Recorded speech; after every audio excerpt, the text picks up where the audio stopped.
បាទណែនហើយបាទមួយកែងទៀតគឺកំពុងមួយកែងណាត់ដល់រងរូបទូបីអ៊ីស្រាអែលដែរមកជឿទៅមួយបាទអ៊ីស្រាអែលទៅមួយពីអ៊ីស្រាអែលបាទចុះតែមិនត្រូវពីណាទៅចាប់ខ្លួនមកធីមរ៉ាជ្រែកចូលចាប់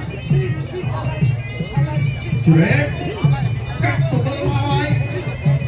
សង្ស័យដល់ហើយកែងហើយអត់ទេលោកអាចារ្យអុកផងចាប់យកពួកឯងវាភ្លាមតែខៅមួយខៅសងធាក់ចេញមួយបាត់ដៃដល់ដៃសជ័យពីអ៊ីស្រាអែលចូលចាប់ទៀតហើយបាទគូនេះបែកស្លាញ់គ្រាបាទគាត់ចូលមកវាចាប់ក្លែតដល់ពីដៃឆ្វេងអ៊ីស្រាអែលឆ្វេងមួយទៀតពីអ៊ីស្រាអែល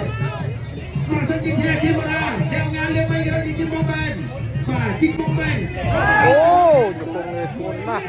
ចុកណែនហើយបាទមួយកែងទៀតគឺកំពុងមួយកែងណាត់ដល់រងរូបនេះ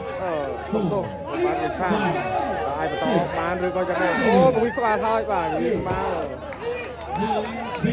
ចប់គ្រប់ហើយពុកម៉ែបងប្អូនបាទដើមទឹកទី1កីឡាករធីមរ៉ាបានផ្ដួលកីឡាករអូបេស៊ីខាននៅដើមទឹកទី1មានអត់